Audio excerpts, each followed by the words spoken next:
Yeah,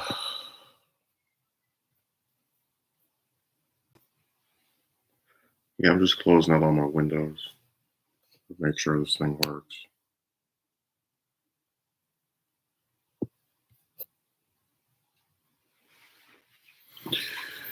I have to admit, technology can be really irritating. Um, I never thought I'd have a computer where, after having it for about a year, some of the keys stopped working. Then, like a year later, it's got some weird bug where it would type the same key over and over unless you mess with it. So it'll just type by itself. Uh, then And this, I don't know if this one's gone forever or not, because sometimes it lets up and it starts again. There was another glitch where when you type twice on the keyboard, or rather, I should say, on the mouse, it'll give you a little sub menu, which is only activated usually when you click it twice or when you click it in a certain way. But every time I would click on it, it would go to this sub menu, which made it to where I couldn't even really do anything with it. Like, you try to go to another tab, it pulls up the sub menu, which stops you from being able to click the tab off or to just do anything really. So that was a really frustrating thing to have happen yesterday and the night before that. So I'm probably going to end up getting another one soon if this keeps up.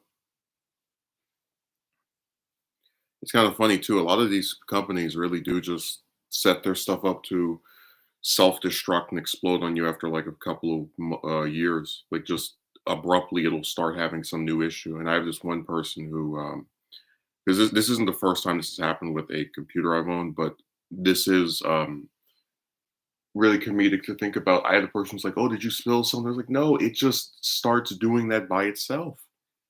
You'll just wake up one day and all of a sudden a couple of keys won't work, or some other button goes out. It's so weird.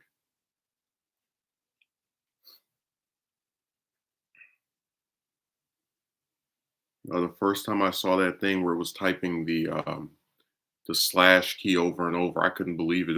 I thought this was some kind of Ghostbusters Afterlife promotion, just the way it was acting, where it types by itself the same key over and over.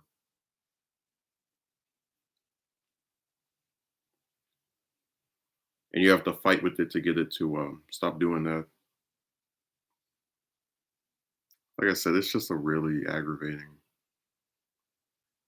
frustrating thing to do.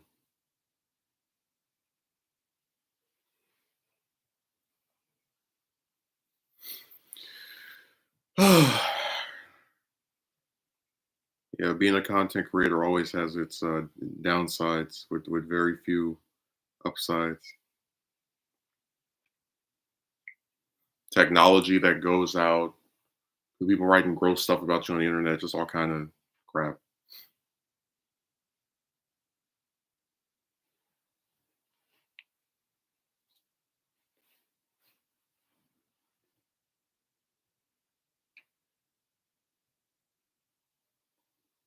It's just really irritating.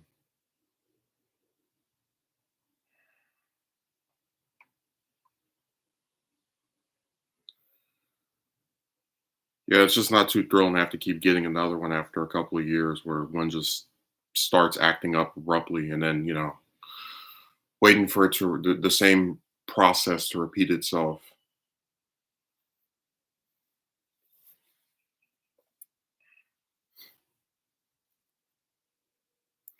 Also on Twitter, they had what was trending? Yeah, it was like make Raimi Spider-Man 4 or something, and which is people trying to get a fourth installment from the original trilogy.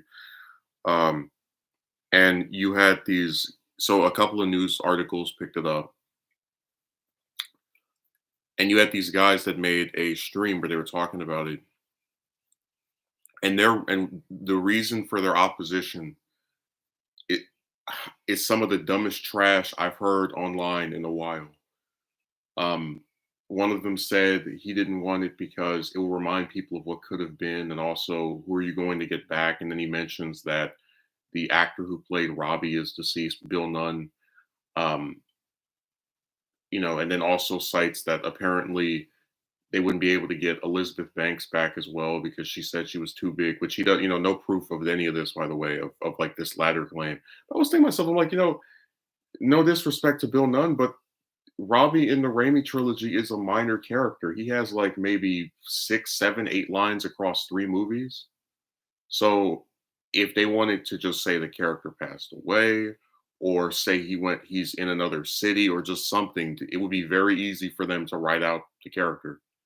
Um, it's just weird to me that like, oh, one person who played a supporting character died, so we can't do this. Like hell, they're making Black Panther 2 without Black Panther, so if they can do that without their lead, you can do a Spider-Man 4 without one of the supporting cast. Really not that tough. And they were like, oh well, James Franco can't come back because he got Me Too and they killed off his character. I'm like, okay. He wasn't going to be in the 4th one anyway. And we know that because he did an interview where he talked about how he asked Raimi if he had a role for him, like appear on a flashback or something. He said he didn't. So it's really comedic. So I said, people are just always they're anti everything. Like anytime someone or some group of people wants something, you have another person who's just opposed to it just cause. Like I remember this one guy was complaining about the that Kakarot game and how it's supposed to be an RPG, and it's like why can't we do something besides play the same story again and again and have to play as the same protagonist over and over? He's like, but Goku's the main character. It's like, yeah, but if you are doing a game that you're banking on being different because you get to free roam and do all this exploration crap, why do you have to play as the same 2, 3, 4 characters every game? Pretty much, he was just asking for more uniqueness in terms of who we could play as, and they always somebody's always opposed to something.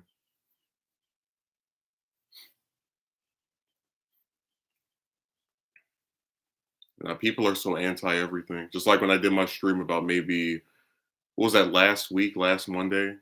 I had a person that was like, "Oh, it'd be really cool if we got a Thanos prequel movie, and they could like explore some of the things that they mentioned in Infinity War, but didn't have time to actually really go that much into because of how crowded that movie was in terms of all the different characters it had."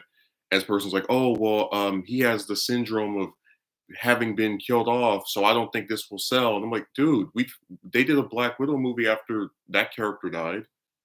Loki's been dead for what 3 years, and he gets a TV show. So I just and he started like changing his tune, but it goes back to my thing of how people are always just opposed to everything. They always have a problem with something. They always, just like no imagination whatsoever. It's really sad. Just opposition.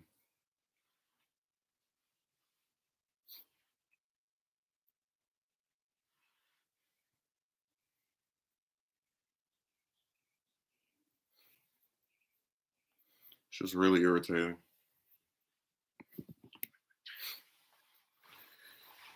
I guess I'll just end up having to make a separate video. Just it'll be called like the case for the Thanos prequel, and just like list all the different reasons I think it should be made, and like and then you gotta like have a section where you just systematically go through and destroy every point of opposition.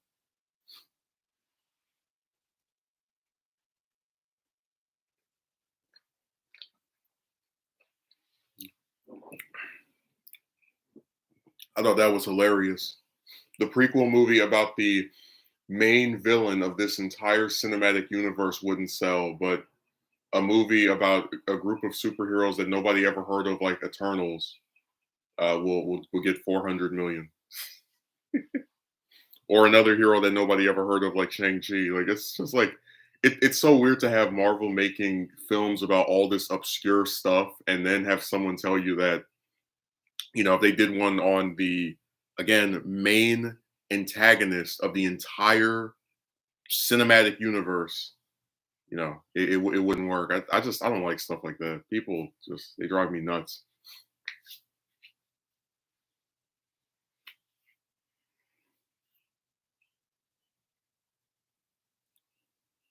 Dark haired guy who play they all have dark hair.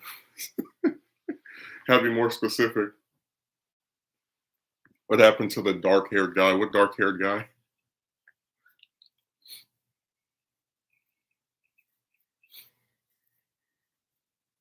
It is funny that there are a lot of people who are, like, very non-specific when they ask you what happened to someone, like, they'll say, "What happened to that one YouTuber?" It's like, "Do you know how many people are on YouTube?" You'll have to be more specific than that. Or this guy was telling me about they wanted, Tom Holland to play Benton. He was like, "Oh, they want Tom Holland to play that one character," and I like, before I let him finish because I didn't interrupt him, but it was like, "What character?" You know how many characters there are across all of fiction? Like, we go in all the different individual movies and shows and comics. That could be anybody.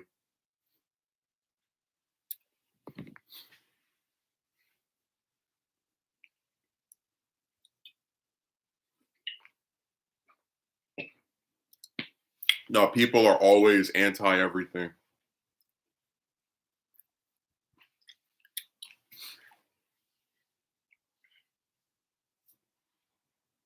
They always have a problem with just somebody wanting something.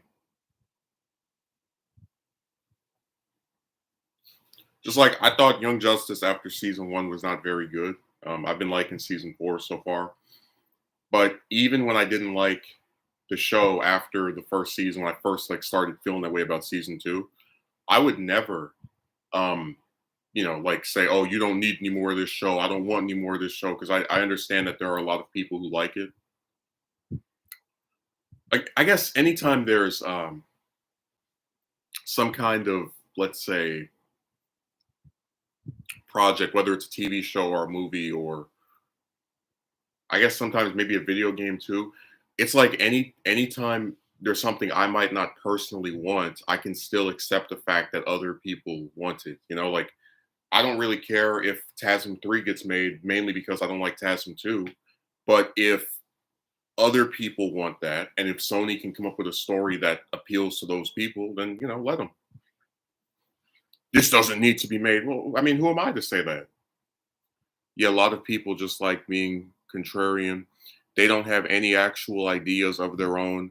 They just have a knee jerk opposition to anything they don't like. And sometimes it's not even people like you. How do you dislike a movie that hasn't even been made?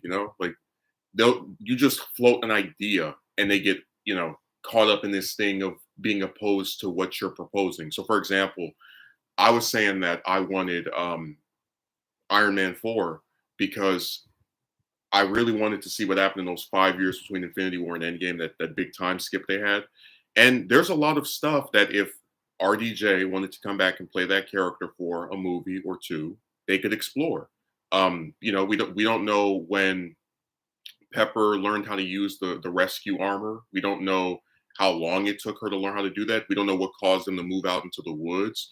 We don't know what caused them to finally settle down and get married. Like, there's that stuff by itself could easily fill up a whole movie, if not two, if they wanted to. Hell, you could do a whole trilogy in 5 years. There's a whole bunch of adventures that can happen in that time span in three movies. It's because a lot of people are negative and defeatist. Yeah, very much so. They just don't have any imagination.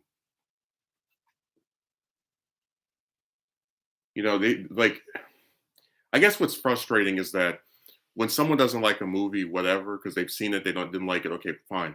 But just the idea of something, like, not even how to explain it. If I said I want just an example, Indiana Jones 6 after they do 5. I've never seen any of those, so I'm just giving you an example. You have people who go, "No, they don't need to make this." Like, okay, I guess they don't need to make it, but if they can tell a good story, and I, for example, can come up with a story that I think is interesting that they could use. What's the issue? Like, if you don't think this should exist, you don't have to see it. It's because yeah, I just that's really their characterization. They're negative and defeatist. They always are opposed to something. Sometimes stuff that doesn't even exist. Like I remember I was talking to this one chick on Discord, and I was so there's like two of them that are like Silent Hill fans. And I was mentioning, it'd be really cool if we got like a actual sequel to three that was about the same, like Heather or Cheryl, whatever. And she was like, "Well, I think her story was complete." And I was like, "I mean, okay, you can have a character have a complete story, I suppose, and then just do something else with them. Like there are plenty of, you know, superhero comics where the main character or the central protagonist doesn't evolve or get character development, but it still is an interesting story because of the way it's written. Um, so, but also, it's like if we're talking about a video game, if you make a good game, because the main important thing of a video game is always the gameplay. So, if you can make a good game that happens to star the same character, I don't really get where someone would be opposed to that. Like, you get what I'm saying of how you're opposed to them using this character ever again in any circumstance just because they had a supposedly, according to you, complete story in the one game they were in. No, tell you no imagination. Yeah, very one-track minded. They have no critical thinking capacity to engage in an idea or even entertain hypotheticals. Everything has to be literal for them. But again, it's like they're opposed to stuff they haven't even seen. Like if you just say, "I would have liked to have seen this," no, like you don't even know what the thing was. Like if I said, for example, um, we're getting a Flash movie this year, right? That's like based off Flashpoint. I would like them to do a second one where there's no alternate Batman, just Flash by himself, you know, doing Flash related stuff because he has a very interesting rogues gallery, lore that I like, all the rest of that. And you would have someone who would go, "No, I want the second one to have this person." I'm like, well, I mean, okay, I'm not writing it now. I'm not the actual writer, but just as an idea, here's something they could do.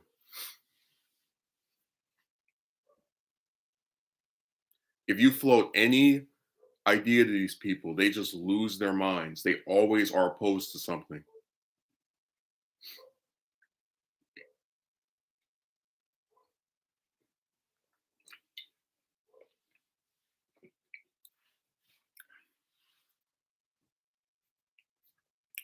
It's really sad too because it's like if you give any kind of what's a good way of saying it, just prelude to your idea, right? Like, oh, I'd like a prequel movie on just another example, Killmonger.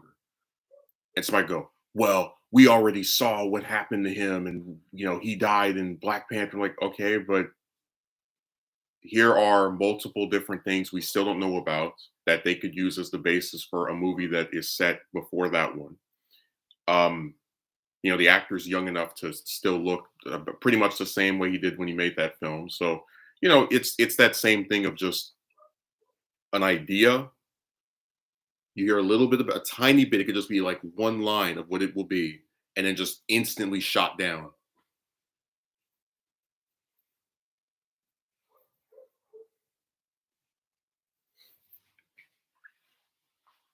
This is the anti everything era.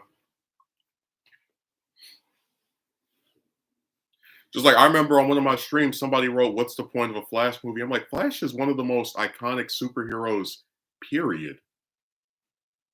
Now, if the Flash movie comes out and it sucks, you could say, what was the point of this movie? It's not good, whatever. But just the idea of a movie about Flash, they were like, "Oh, this doesn't make any sense to me." Just having a film about this very iconic, very memorable superhero.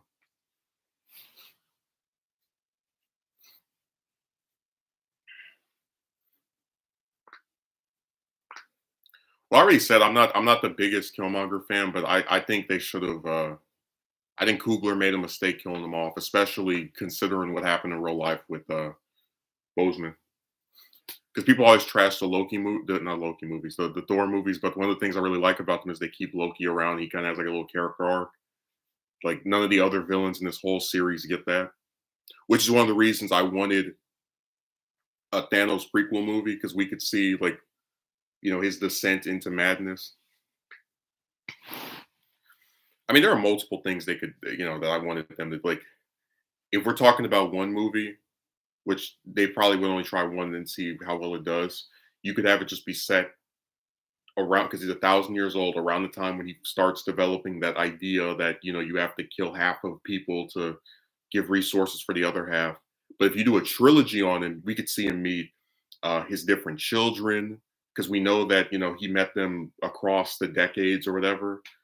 Uh, so there's plenty of stuff you can do. Like you've got 1,000 years of material to work with, and it could also be used to set up Nova. You don't know who the hell he encountered in 1,000 years of living prior to Infinity War. So that's why I said people just they always are opposed to something every time. And again, it's like, oh, he's dead, but they made stuff about dead characters before now, and still.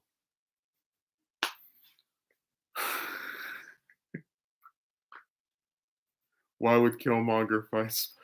Dude, I don't. You know what? Whatever. Just let people write what they want.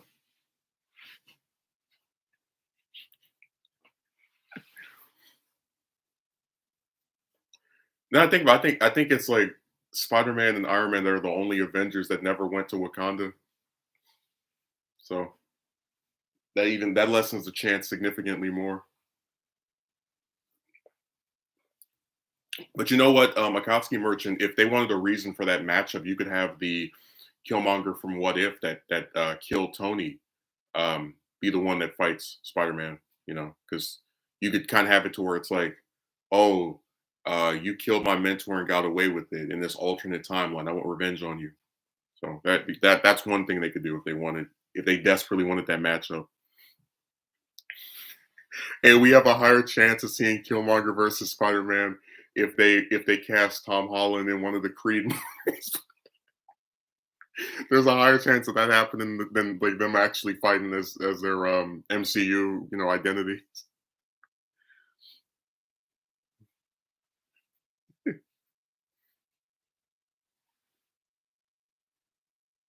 I still think it was funny that Spider-Man was able to fight Thanos, but then he was getting his butt whooped by Mysterio.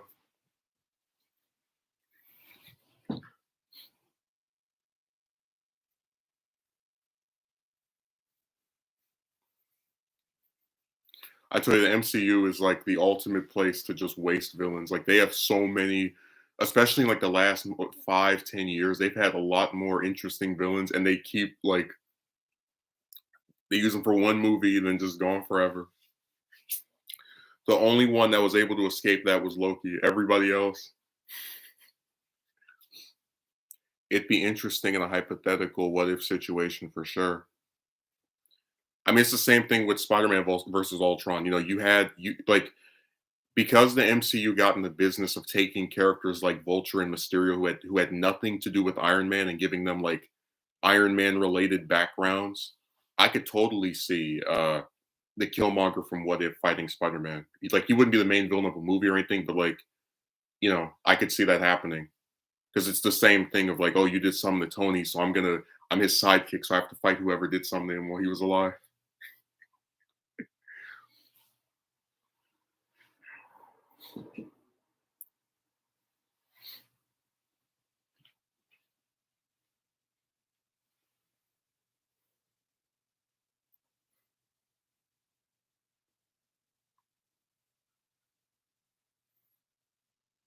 I'm just saying, like, What If gave a lot of reasons to think certain stuff that wouldn't happen happens.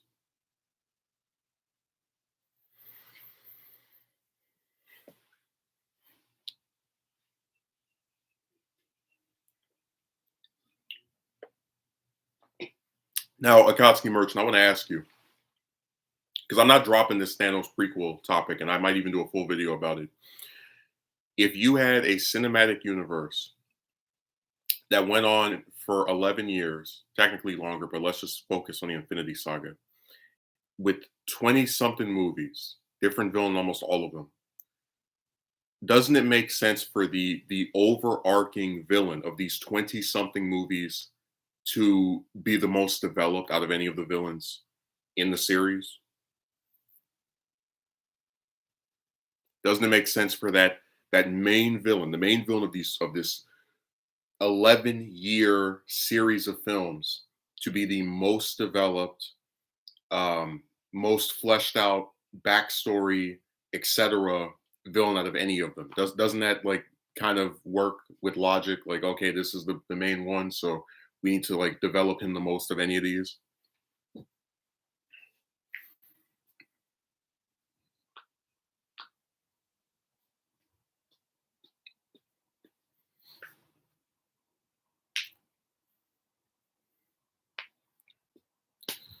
Yeah, I'm not gonna say that he would audit like you know how writers are. If they want somebody to win, they'll find a way for them to win. For all we know, we could have Killmonger sneak up on Spider-Man or um I don't know, develop some technology that messes with his spider sense. You know, just they could do all kind of stuff they wanted to.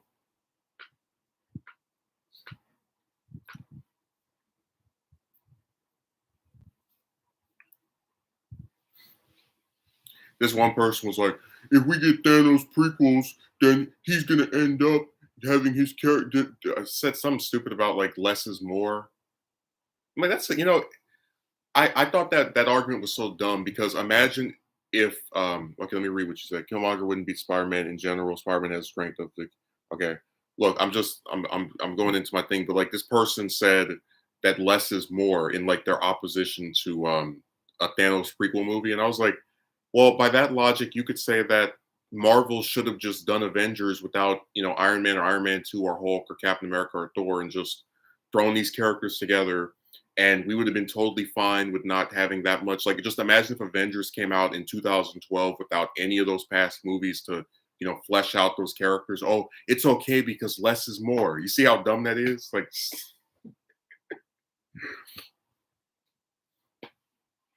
less is more.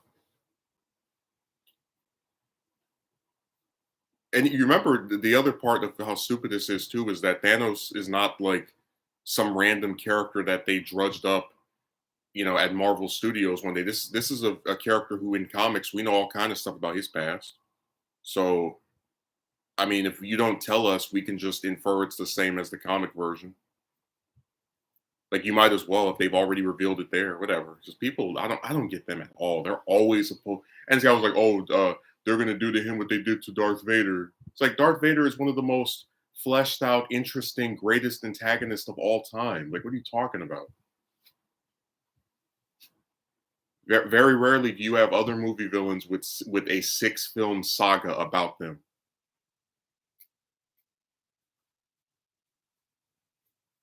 Darth Vader is one of the greatest film characters, period. That is nuts. But that was the thing that Thanos is considered one of the best 21st century movie villains. And I'm like, well, if he's so acclaimed, why you really want me to believe that people wouldn't line up to see a movie about him? Because people always say the MCU movies are all the same. Like, well, if they did that one, it wouldn't be the same because it's a person becoming a villain instead of becoming a hero like all the other ones. It's becoming an antagonist. It just really sucks, man. They have so much stuff they could use.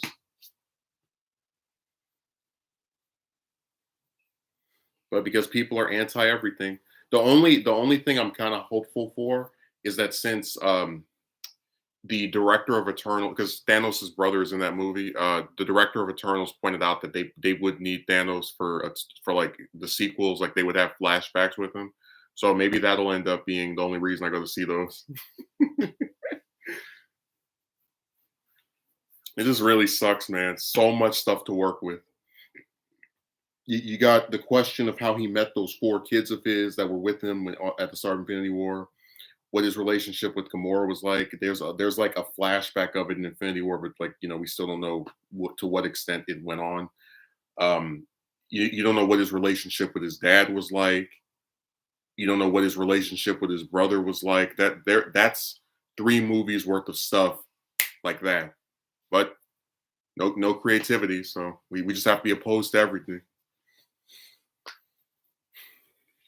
Because at least with like Iron Man 4, you can say, okay, well, RDJ doesn't want to come back and renew his contract. Like that's the main reason we didn't get that.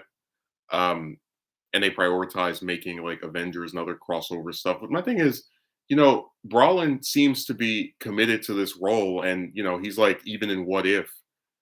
So I have very high doubts that you would have a hard time getting him back. Like he seems to just be interested in participating as long as possible. That's why it really sucks that people, you know, just they really have lost their creativity, and you can tell they have because when you look at a lot of the stuff that is successful nowadays, whether it's superhero stuff or um, pretty much any like if it's James Bond, like pretty much nothing that's really successful nowadays was actually invented in like the last 10 years. Like it's all stuff that's been around for 30, 40, 50 years, just like as an IP because people are not creative anymore.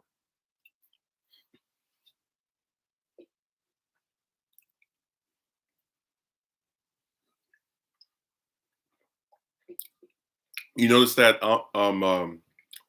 Akatsuki Merchant that people like most of the really popular stuff nowadays is stuff that's been around for 30, 40, or 50 years. Like, oh look, they're doing a movie on Fantastic Four. Like, yeah, they've been around for almost for what 60 years.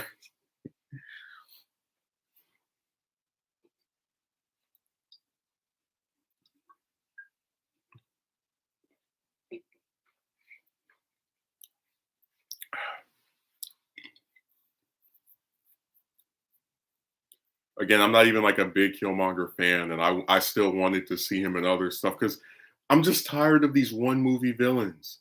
Like the two things about comic book movies I am sick of are reboots. Remember, we had three Batmans in 10 years and one movie villains. I'm really sick and tired of, oh, here's this interesting antagonist. Never gonna see them again. They died, or we wrote them out of the story somehow. I never brought them back. Yeah, the most popular stuff nowadays always gets its framework from other forms of media. It's not even just that. The most popular stuff is old stuff. Like, do you realize that Marvel and DC, Marvel as we know it, like all the big characters that they have, the overwhelming majority of them were made before you or I were born 50, 60 years ago. You would be hard pressed to find a Marvel character that's not from the 60s or earlier that has had their own book for more than like a year. Same thing with DC. DC had their reinvention after they started going to crap town where they canceled like all the books except for the Trinity, and they had Hal Jordan, Green Lantern, Barry Allen, Flash. Um, Pretty much like all of the big properties that people remember know about have been around for 40, 50. Like, and it's not even just like comics, like James Bond. How long has that been around? 50 plus years. Um, like all of the major stuff that people rush to go see. Indiana Jones, how long's that been around? What, 30 years? I would absolutely love to see Albert Twan as a recurring villain in the Flash movie because he is Barry's ultimate rival. Yeah, you get what I'm saying, right? That it doesn't matter if it's him, if it's Professor Zoom, any of them, just Gorilla Grodd, just give me a villain that is in more than one movie. I am so sick and tired because it's very formulaic. And again, I used to get like I always give like early 2000s and like 90s superhero movies the benefit of the doubt because back then they didn't make these series for the purposes of doing like 50 sequels, right? Um that's why I said the first Spider-Man is a complete story. Like there's nothing in that movie that sets up a second movie. There's not you like it's just the story of a boy becoming a man and a superhero and like having to make these hard choices. You get the idea. Very, very solid solo, individual, tightly wrapped in a bow film with nothing to set up other stuff. But with like, for example, Avengers. You have Ultron who comes back all the time in the comics. He's in one movie. You have Killmonger who has fought Black Panther multiple times. One movie. Hela who's shown up multiple times. One movie. Like, when does it stop? Because remember, the MCU knew from its beginning that it was going to be a franchise. especially after Avengers took off. They knew they were going to have a couple of solo movies, then big crossover, a couple of solo movies, then big crossover. So it's just nuts to me that they kept doing the same thing of here's a new villain. Did you like him? Well, goodbye. Just where people always like to say, "Oh, Marvel has cracked the formula," because the MCU mostly gets positive reviews. So why is it they can't step away from this, like the shadow of this thing of having a villain who's only in one movie or who died? Like, you know what I'm saying? They do it to ones that don't even make sense to do it to. Like, I brought up the example of Thanos just because that's one of the big major villains of the whole Marvel universe. You could get 6 or 7 movies out of him if you wanted to. Um, it's just sad, man.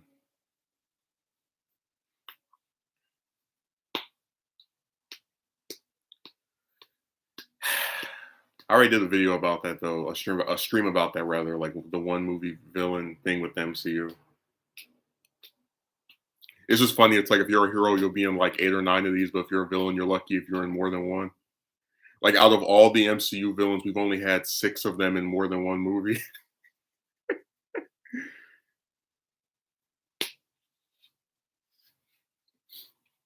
And that should tell you something.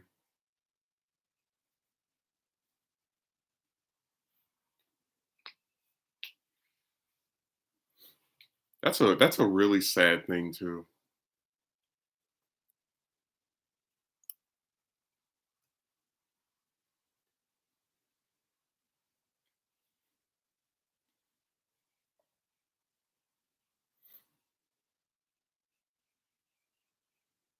Yeah, people just their imagination is just out the window.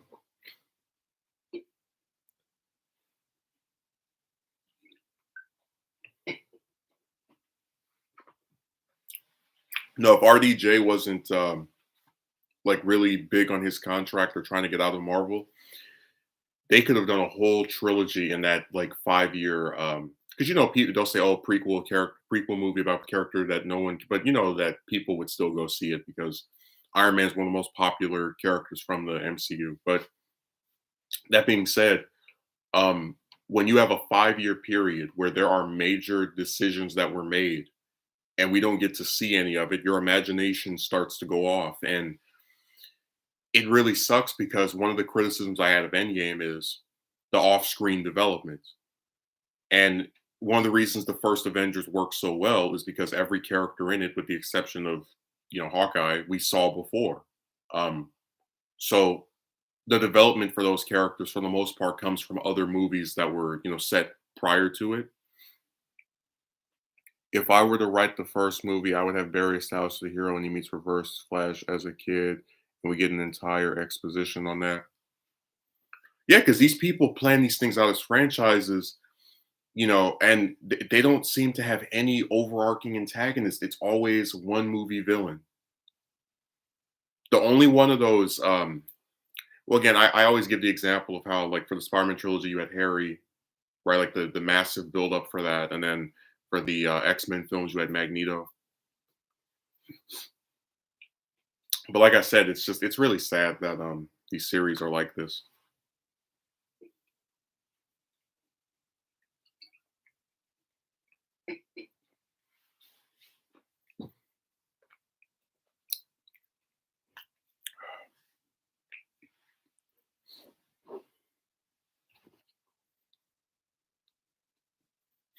I got this text message. Are you a Democrat? And it's in cap locks too, like they're screaming it at me.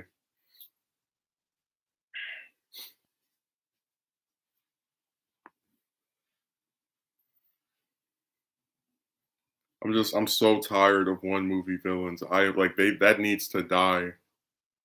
Because in the comics, Reverse Flash looked up to Flash as a hero and was embedded by his refusal to recognize him, so he set out to destroy his life. See, that's something that if it played out in films would look beautiful. You could have the first movie, he's just a guy who looks up to Flash, like we have little cuts to it.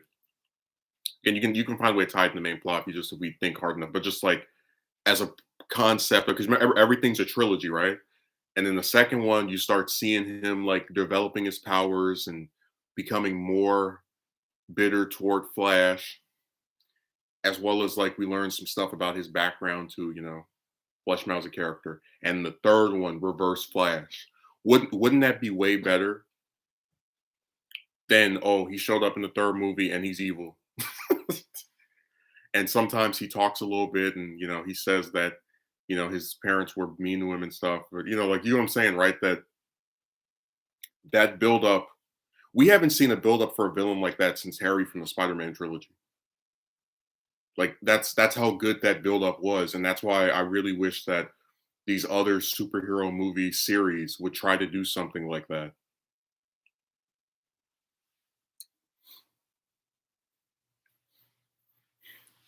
I told you that unfortunately, if you're not the villain, if you're not the hero, no one really cares about developing your character in these series. And that premise could establish a nice build, like you pointed out. Yeah, because as we watch the trilogy, the first and second one, right, in the back of our heads, we're like, when is he going to go off? When is he going to confront Flash? Because if we wanted to, we could just make him, you know, be the thing for the fourth movie. We could just have two movies of him just learning his powers and like developing his backstory, like as a separate arc to Flash versus whoever the other villain is, right? But if you want to do three, because everything is three for whatever reason, first one, him just being a fanboy. Second one, he gets the powers. Third one, he goes to fight Flash. And in those three movies, he gets multiple scenes. We learn about where his relationship with his family was like, just what his occupation is, complete development of his character. That would be so much better than what they're probably going to do, which is, oh, look, it's Reverse Flash. Why is he evil? Oh, here's this one scene where he talks about his tragic backstory. No, we could have actually seen it, him develop, and it would be given a lot more of a weight because of how long it's been going on.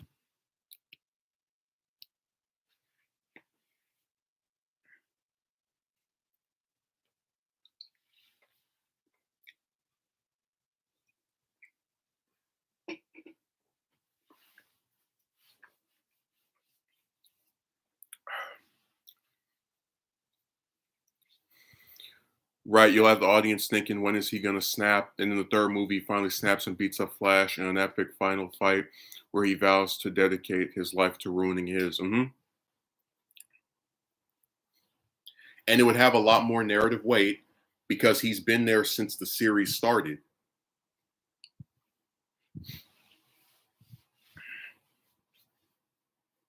Like, a lot of people trash Spider-Man 3, but that beginning scene where Harry like attacks Peter while he's on the little, bike or whatever, what's that, whatever that scooter thing he drives is, um, it would not be as effective if we were not familiar with Harry from the previous two movies. So if you do Flash 3 and he's zipping around and right in his face and Reverse Flash comes up to him, um, it has a lot more weight because we as the audience have spent ample time with this incoming antagonist. But see, that's what happens when you actually care about your character. Like Raimi actually cared about Harry, right? But a lot of these Marvel directors don't care about their villains. They just, you know, give them like a little scene here or something where they explain their motivation. They get thrown in the trash. A lot of people trash the DCEU, but they actually seem to be kind of the reverse of Marvel on this. Like they don't kill off Lex Luthor. They get rid of Zod, but he's coming back in Flash. So if you count his appearance or his cameo in Dawn of Justice, which actually plays into the plot of that movie, that's three movies where his presence is felt. Um, so DC's cinematic universe, for all of its problems, it's not. And hell, if you watch the Aquaman movie, which I think is surprisingly good, like I see why that made $1 billion. Um, I'm very excited about the second one because the villain survived, right?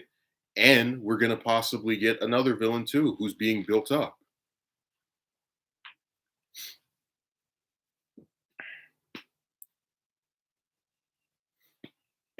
I just like it when they actually like treat the villain like a character that they get, and that's one of the reasons I prefer comics to these movies because in comics we get whole issues about villains in their past. They get to show up multiple times and get their character developed even further. Like, um, it's just so sad that the same kind of concern and care is not in these films for the most part. That's why I gave you some examples of where it is the case. Um, but it's so rare compared to comics.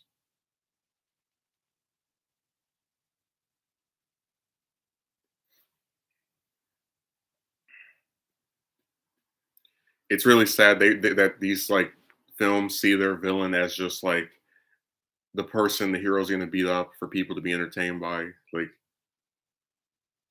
because even like with the first Iron Man, I always say that I get why they killed off because it was made again during the phase of like 2000 superhero movies where they killed character like the villain off or whatever. But I really wish that we could get some kind of mention or flashback with Obadiah. It's like I really like Jeff Bridges as an actor, so it would have been really cool like seeing what his relationship with Tony was like as like his surrogate dad. Like what when did he eventually decide, or was he always planning to just try and get rid of him at some point to take over the empire? I love the idea of two speedsters fighting, and in a cinematic, that fight would be epic. You just see them zooming back and forth, trading blows, and trying to outrun one another. Uh-huh. But I'm also saying that it would work if they did the trilogy idea we had because this isn't just some villain for the hero to beat up. This is a character who, while still being the antagonist, is someone that we've spent plenty of time with. They're not just this one movie throwaway thing like a lot of these other villains are. They've been just as much a part of this trilogy as the hero has been.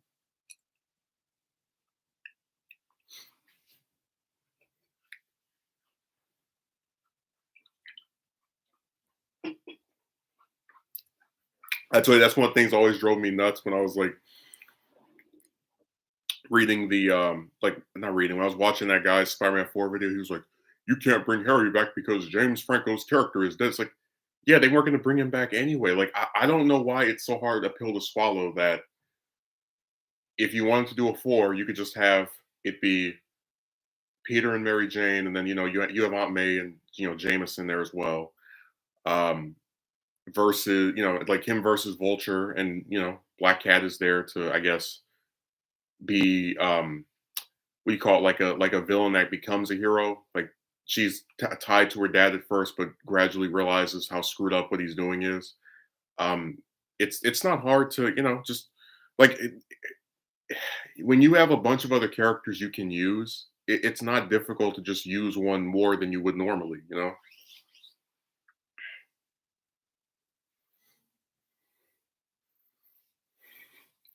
People are always just opposed to just remember anti everything.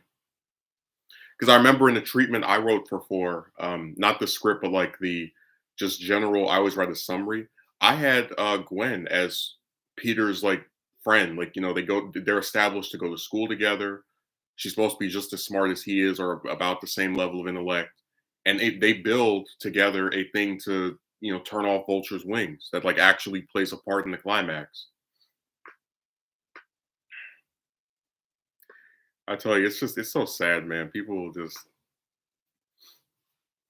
they don't even think when they say stuff. Like I'm just opposed to this because I feel like it. Which okay, whatever. But don't be surprised when people don't really take what you say seriously.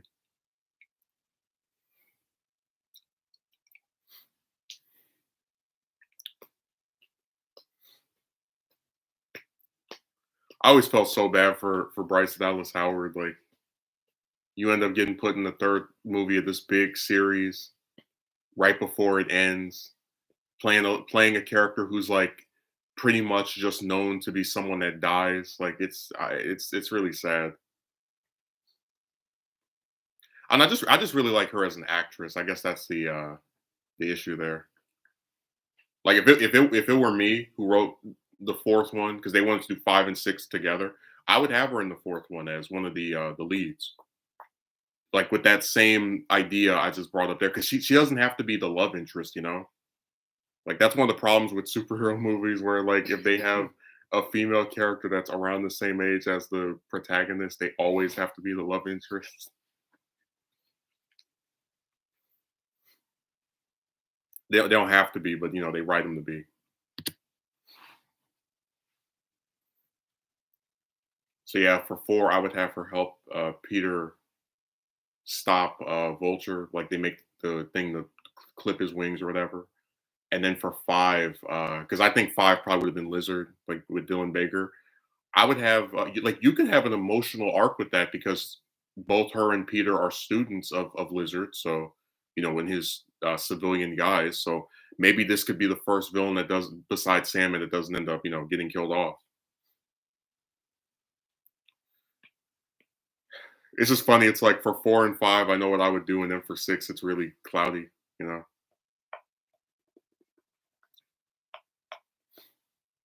But I'm just saying that like that character, the way that she was written in 3, you could have gotten a lot of mileage out of her based off of the villains that were either set up like Lizard or the ones that we knew were going to come in like Vulture. So people just they ruin their own stuff.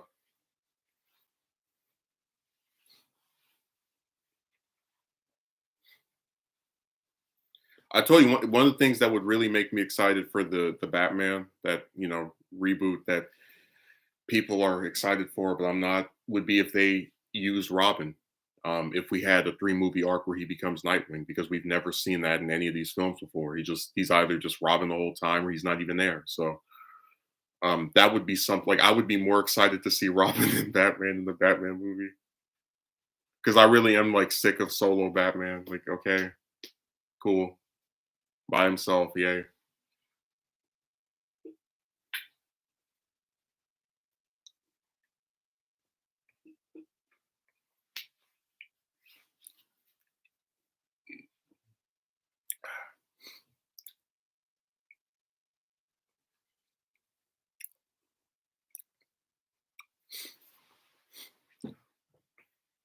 Hey, Akatsuki Merchant, did you like my little rant I had there? Like they really that version of Gwen that's in the third one, they could have done so much with her in another trilogy if they wanted. Because we know the villain for the fourth one was going to be Vulture. We know that we can reasonably assume the villain for either the fifth or sixth one would have been Lizard, or he would have been one of the villains. So that's already 2 antagonists that I just named that probably were going to end up being used that she could have had some kind of role to play in stopping. And that's why I said that it sucks that for these different superhero movie series, they really believe that if a female character is around the same age as the male protagonist, she can only be the love interest. It's really sad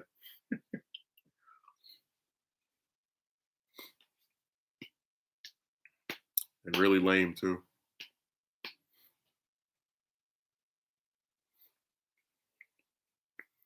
It's so easy to create conflict between characters, and Hollywood drops the ball so hard on that. Right, but you get what I'm conveying to you. This is a character who's in one movie, right, where she has a couple of scenes, and just based off of what we know about her in that universe, had they brought her back for the fourth one and maybe a fifth one, there's a lot you could have done with her. Like a character who's very smart, who's the daughter of the police captain. You're really telling me that you're just going to drop after one movie?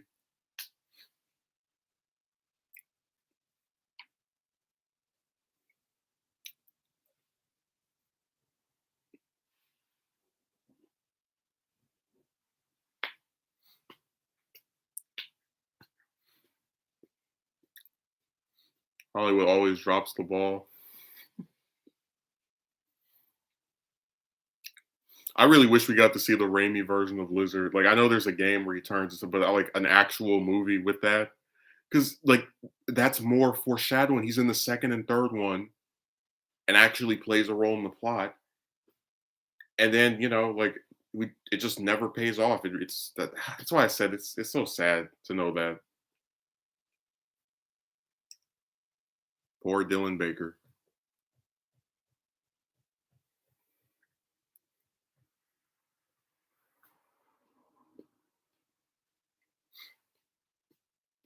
I think Raimi would have had a lot of fun with Lizard because he likes the like humanity of the antagonist, and Lizard's one of the most humanity related villains probably out of any of them from Marvel. Like someone who's just this nice guy doctor who wants to regrow his arm so he can hold his son and ends up becoming evil through his alternate identity. They're like it's Dr. Jekyll and Mr. Hyde.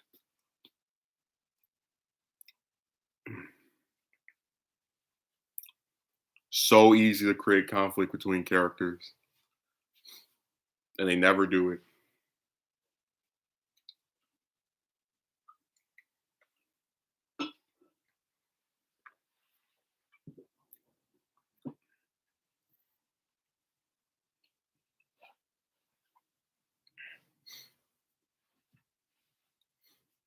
They don't even attempt or bother at all, like trying to make something with a tinge of interesting developments.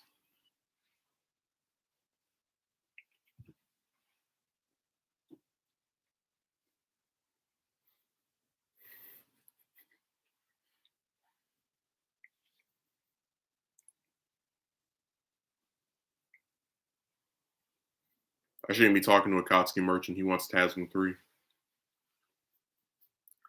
I tell you, it'd be the funniest thing ever if we actually get that and then people trash it, which I really would like. If they go with the script they had for that movie, it will be horrible. And I kept saying, I'm all for TASM 3, just don't use that script. Like, I don't want to see a movie of Garfield, right, where he goes around resurrecting people that are dead and bringing them back to life. Like, who? Ugh. So I hope they write something else. It's all theatrics.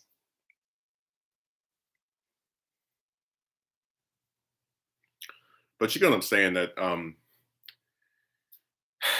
if we didn't have these like it how do I explain it? I really hate reboots. I really hate starting over. And a lot of times with the villains, they're in one movie, and sometimes there's stuff that I wish and I think they could do if they use them for more than one.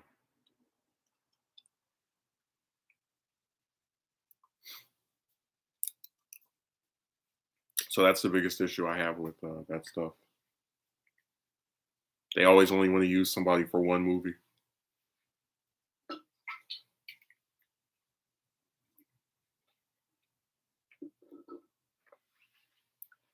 Imagine, just hypothetical. I know this won't happen because of what happened with Bozeman, but like imagine if Bozeman lived and they brought back Killmonger for the second one, but he's like a uneasy ally. Like there's some kind of conflict of interest between him and like being opposed to Wakanda and their current leadership, but also like he doesn't want to help them either. It's like this really big character struggle. And then for the third one, he helps them out of his own goodwill, like an actual like 3-movie arc. And then like a prequel that shows what he was doing before he plotted his invasion. That's why I said that a lot of times with MCU villains, not all of them, because I said that in my video. Some of these are really bland. I don't blame them for not using them again, but some of them you can do a lot of interesting stuff with, and they just choose to not use them anymore.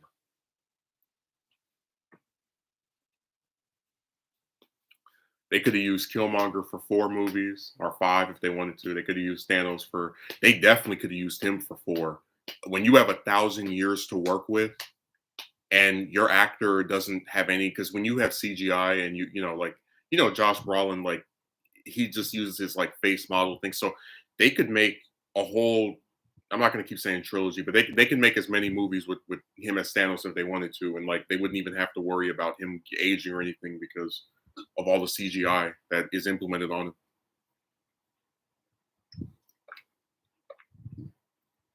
Again, 1,000 years, 1,000-year-old character. You don't know who he talked to, who he spoke with.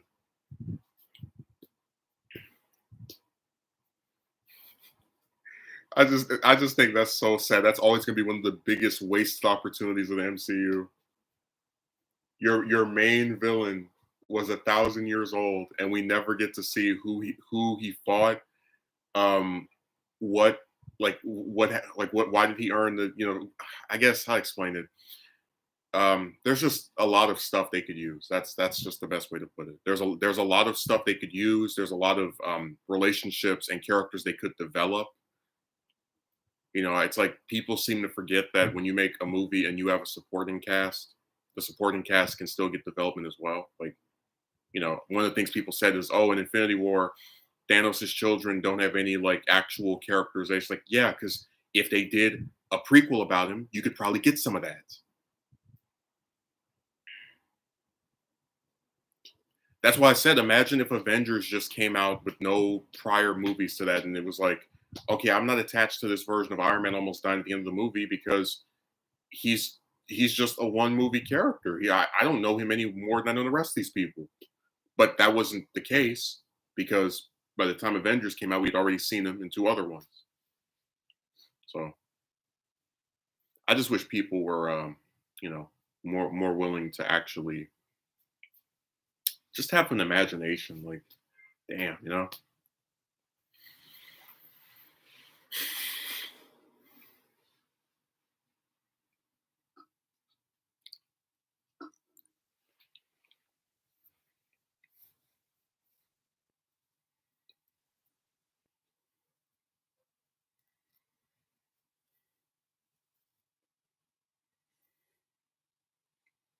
it's all theatrics.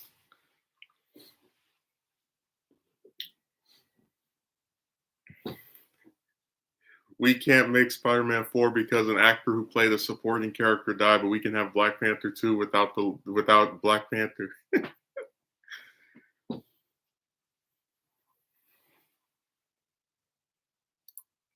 I just think that's so sad. Like, that's how far reaching the like anti everything group has to be, where they pick up like little menial stuff like that. And I'm not trying to disrespect Bill Nunn, but if there was a movie trilogy that I was in and my scenes together are less than 10 minutes, just say I went somewhere, say I'm on vacation, say I'm retired. Like, you clearly had most of all three movies didn't even have me in it. My God.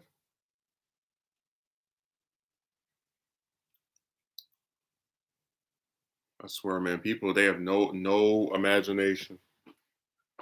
They're just opposed to everything.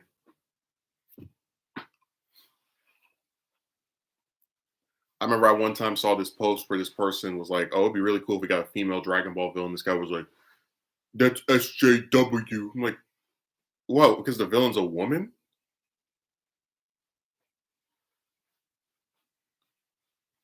Just like I just get tired of like just the opposition to any time you want to do something that's a little bit different. I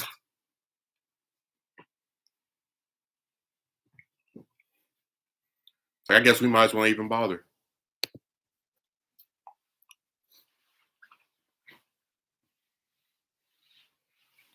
Akatsuki merchant, you better not bring your sister on my streamer. That's SJW. Imagine having a series where the majority of the characters, whether they're heroes or bad guys, are men, and then they add like one or two chicks as fighters. And that's always what I thought was funny. It's like you people say this about the movies or whatever, but if you look at Marvel and DC, they barely have any like soul. Like if there's a book with a woman as a main character, it's usually a team book like Fantastic Four, X Men, Justice League, whatever. Um, and usually the men outnumber the women, except for X Men usually.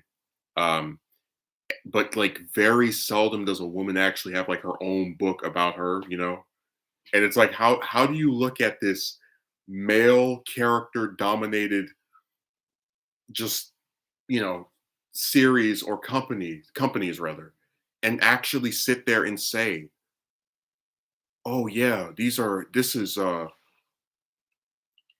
SJW. Like, what? It is all theatrics. I'm gonna repeat that line again. Like, what are you talking about?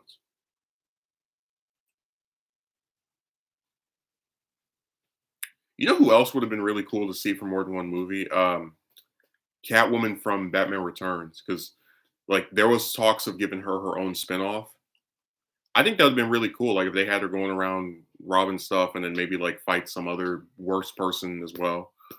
Um, it definitely would have been different from a Batman movie where like her motives are more blurred. Uh, but I probably also would have maybe preferred to have her in another, because the thing is, if they weren't going to bring in Robin, she probably would have been the closest thing you get to like a super powered ally of Batman. So I would have really have liked to have seen her play her again,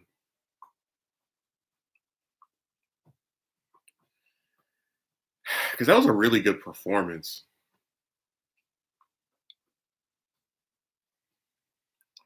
And again, that's another character where she's not really that developed. Or as far as like you have enough stuff to where they could have developed her more. Like we know that her mother was calling her. But we don't know what her relationship with her mother was like. We don't know when she first started working for what's the Christopher Walken character in that movie? His name again, I forget his name. It's like Max Shrek or something. Um, and somebody could say, "Oh, this is unnecessary." It's like I guess, but it would still make her a more developed character. I mean, like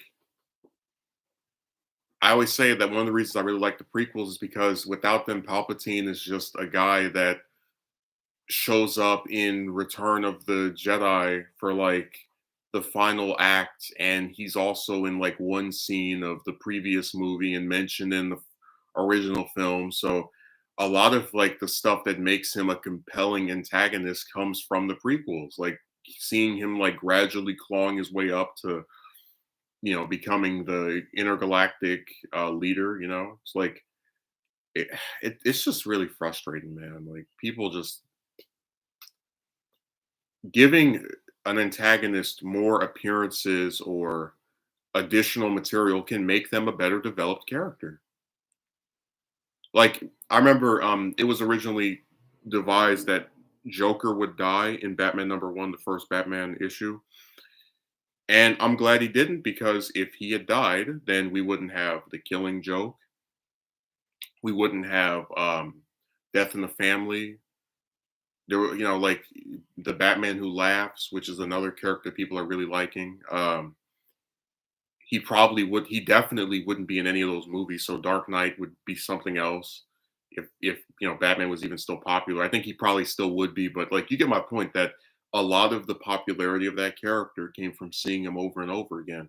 And it's so weird that it's accepted in comics that a villain will show up multiple times over the years or decades. But if you want to have a movie villain show up more than once or twice, um, hell, I'll even settle for twice, whatever. People have a problem with it, and I don't understand. Like I was saying, I would love for Defoe to play Green Goblin in the next movie, if not the next one, and the one after that. Especially after what he did to the MCU Spider-Man, like I would kill, metaphorically, of course, to see him play that character again, because he's great at it. And there's a lot of story potential with the Green Goblin and him being the one of the three arch nemesis for Spider-Man. So same thing with Molina as Doc Ock. I would find it really cool if they use the version that was in Spider-Man 2 that also shows up in No Way Home, and just have him be an ally of Spider-Man. And then whenever they do like their reboot, like years later down the line, and with a new Doc Ock, then that one can just be the straight up thug bastard guy that we're used to. But I would totally, and that was one of the problems I had with No Way Home. It's like, you have him become good, but we don't actually really get to see him assisting the heroes until the final battle. So, that's just something I really would have liked to have seen.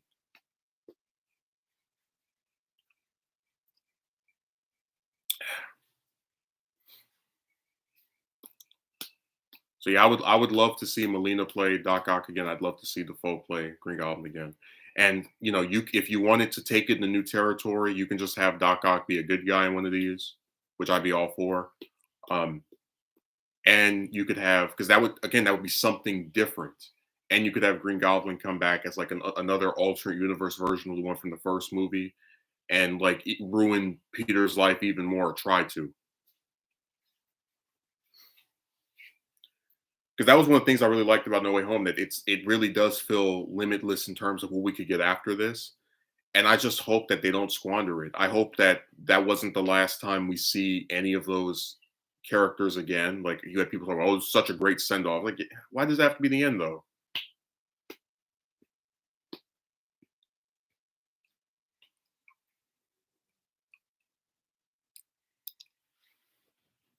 So yeah, I would have liked to have had more stuff.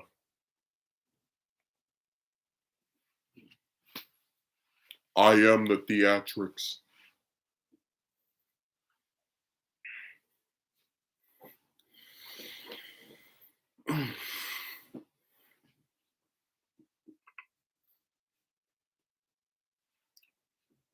I'm just so tired of the opposition crew.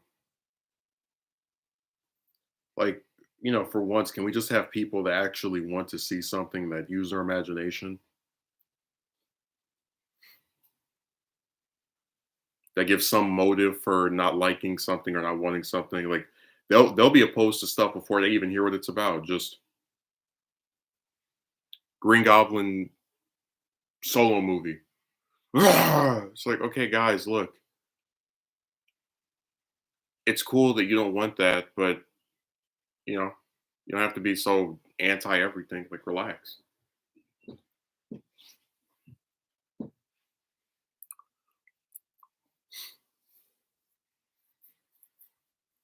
Personally, I would really like it if we get Defoe as the Goblin again in you know, the MCU. It could be the MCU Spider-Man 4 or 5. It'll probably more likely be the fifth one, because they probably are going to try to like put some distance between the last appearance, because for whatever reason, the only villains that get to like show up movie to movie are Magneto and Loki.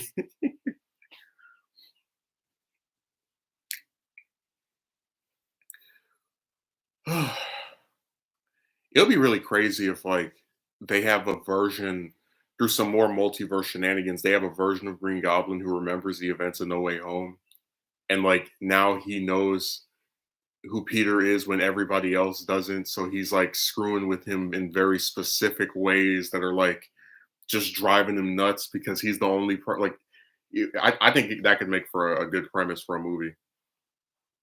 Again, any reason to see Defoe as Green Goblin again, I would always be on board with. Terrific actor. The New York Times said he was one of the top, what was it, 25 greatest actors of the 21st century, and they weren't wrong. Yeah, he's amazing.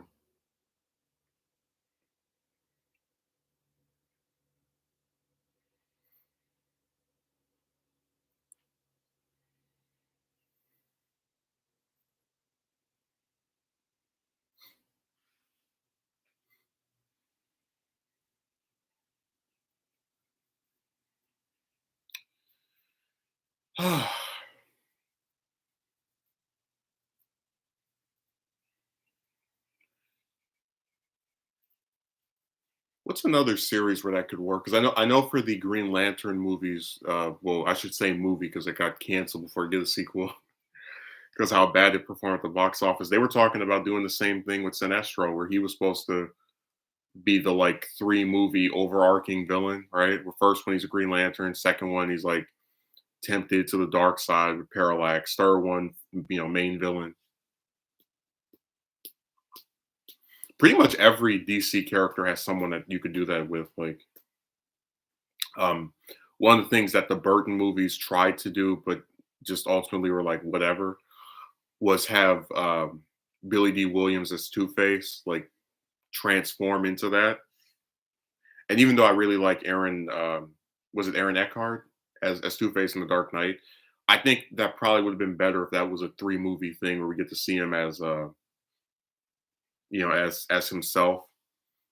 I guess as Harvey, and then like as an ally of Batman, and becoming corrupted.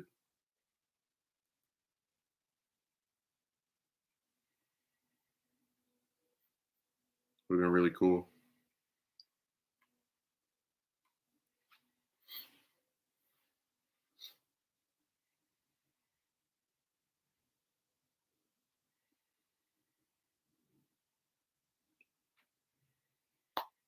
That's really crazy. Every hero has like a villain you could do it through. Like I think if you do a real legitimate, not talking about Christopher Reeve, but just like a new attempt at just doing a Superman movie series where it's like three, four, five. You should have Lex Luthor in all of those. There's so much mileage you can get out of that character. It's not even funny.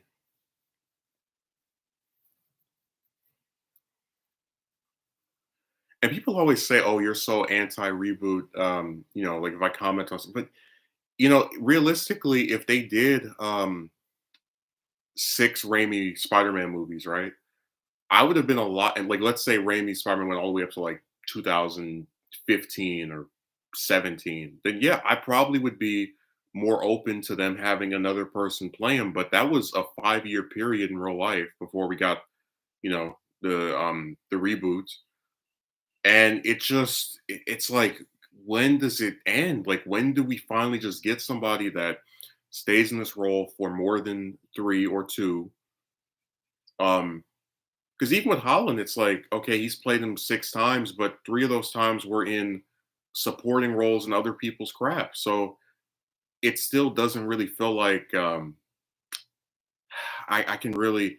And also the other issue is, it's like, okay, you watch Civil War, which is mainly about Captain America, then you watch Homecoming, then Infinity War, and then Endgame, both of which he's like barely in, but whatever. Then you watch Far From Home to No Way Home. It's like, guys, I just want the Spider-Man story.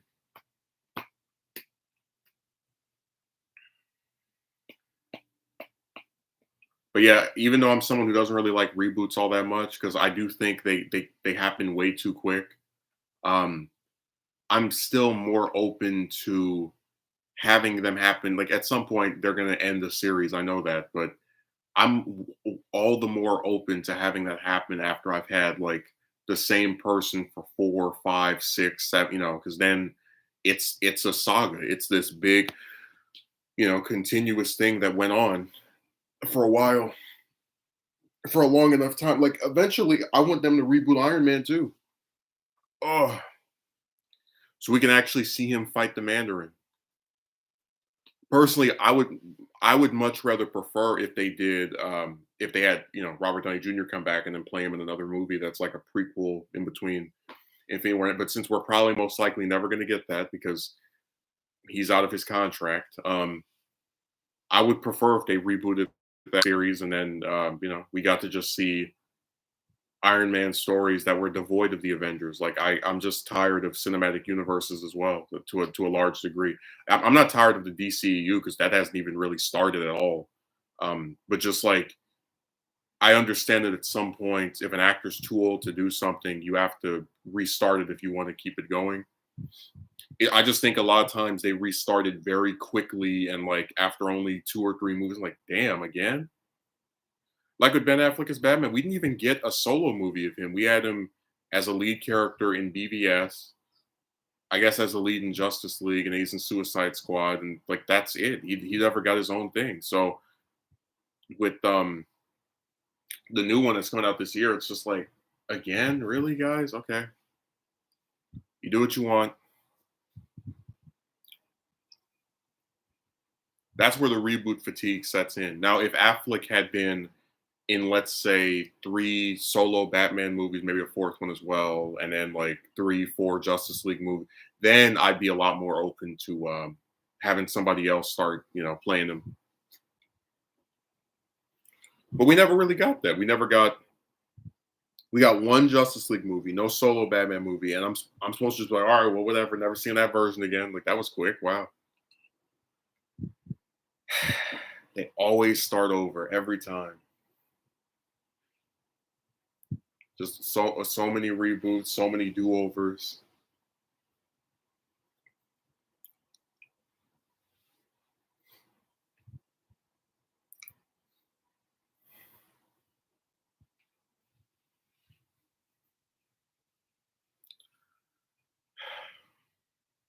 It's funny too because a lot of times they do reboots are like, oh, this is different. It's like, well, guys, if you keep retelling the origin, you're gonna gradually make me say this is the same thing. Like, one of the biggest issues I have with TASM is we have the origin of another movie that's not even 11 years old when TASM came out. So it's like, I mean, I guess I could watch this, but if I want to see the origin done, in my opinion, much better, I would just go watch the original movie from 2002. Like it's just it's sad that you know that's one of the reasons why I'm able to kind of watch both the Burton movies and also the Dark Knight trilogy because Burton never explored the origin of Batman. So it's still like that's a case for a latter movie doing something different enough to differentiate itself.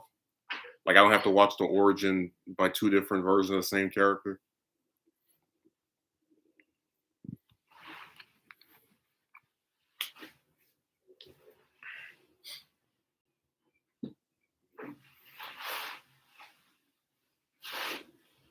Man, a costume merchant just passed away. It's really sad.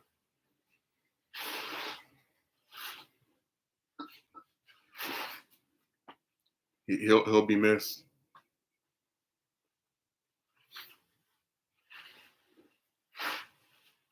I was really contemplating doing a new Piscord video, but I don't know if I'll do it because there is some stupid stuff going on with chicks on there, but I don't think any of it rises to the level of oh yeah, I've got to talk about this.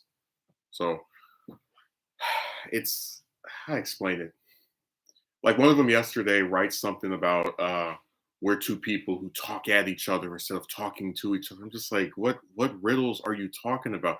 Because I said to her a couple of days ago, I don't want to burden you with this thing that's bothering me. Because sometimes there are people online that you don't know that well that you don't like to tell your I guess secrets to or things that are let's say not pleasant you would think for someone else to hear. And she's like, well, I don't want to burden you with my issues either. Like this passive aggressive kind of response.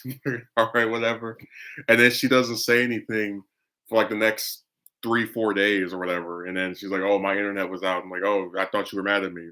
Like, oh, well, what you said was not very nice. But it's like, man, I'm so sick of them. Like, but that's why I said they get offended over anything. Because if you tell somebody, this is something that bothers me. I would not like to tell you about this because I think it'll be bothersome to you and it's like a thing that you might not want to hear, whatever. I don't know. Like I've had people tell me that I don't get offended. Whatever.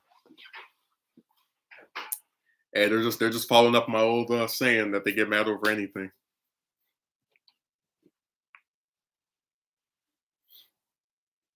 So wish I could say I was surprised, but we're all too familiar with the ridiculousness of women to be shocked anymore when they do stuff like that.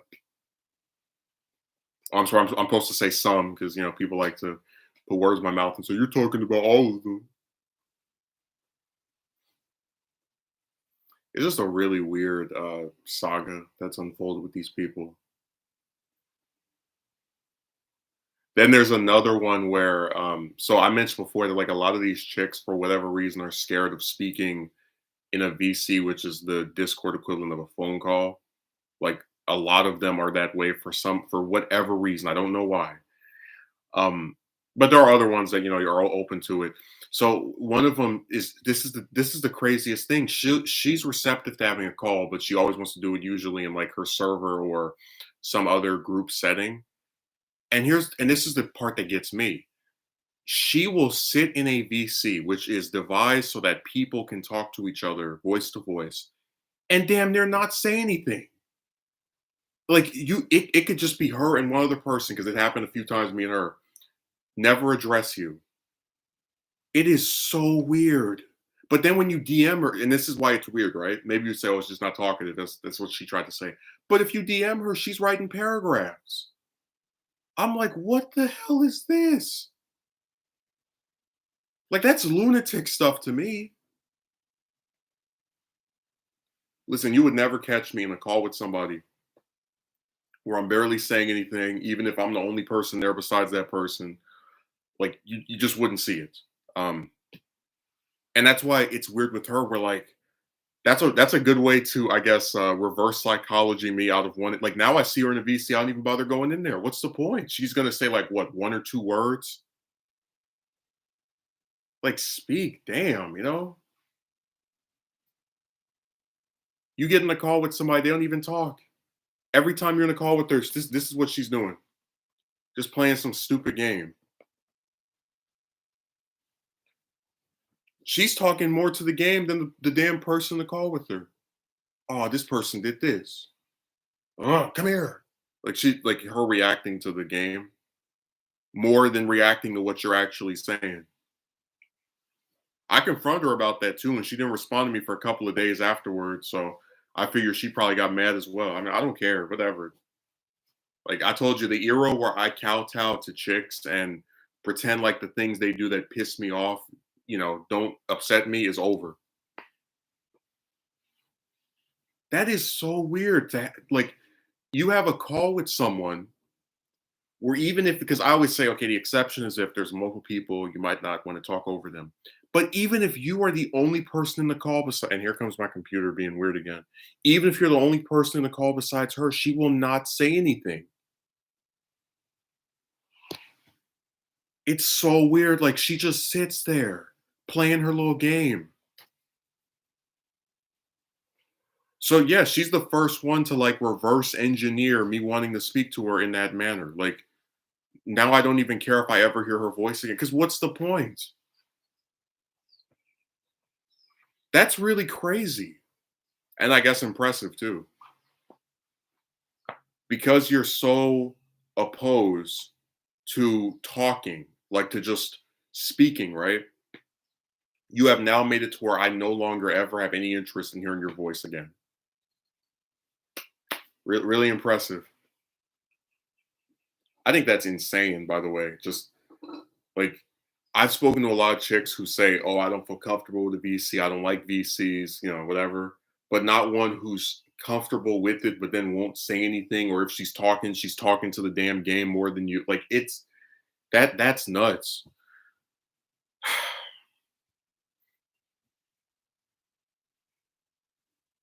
Also, she was telling me about she was messed with in high school, and I tried to relate to her and tell her something I don't go around just telling anybody online. And she made a joke about it. And I was like, I told you that so that you could feel some kind of kinship in terms of like meeting another person who had issues when they were in high school, like with classmates acting like pricks. And she just pounced on it. It just goes back to what I was saying about how like nobody cares about men. Like people can just do whatever they want to you. And then even when you try to be empathetic, it's you being empathetic toward the other person, but then they make light of what happened. I'm really tired of like just broads, man. Speaking to them and even platonically is annoying and taxing on the mind.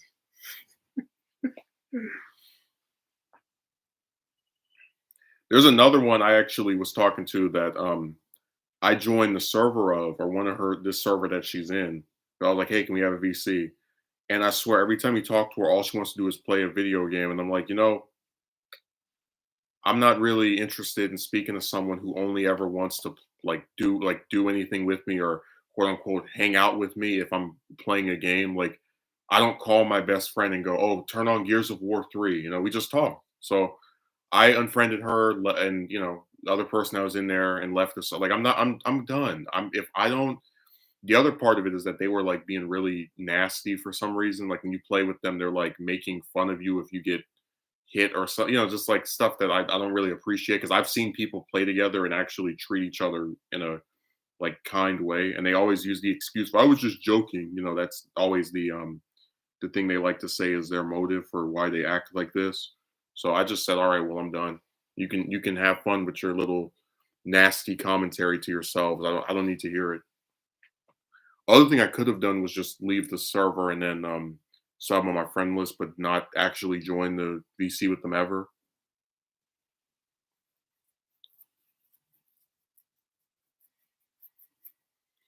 Yeah, I just didn't feel like putting up with it. Also, I was thinking to myself, it's like I joined this server so I could talk to this one broad who won't even speak to me unless I'm playing this stupid game. So yeah, I was like, all right, I'm dipping. I told you the era of kowtowing the chicks and like doing all this different stuff just so they might maybe talk. That's over. That is dead.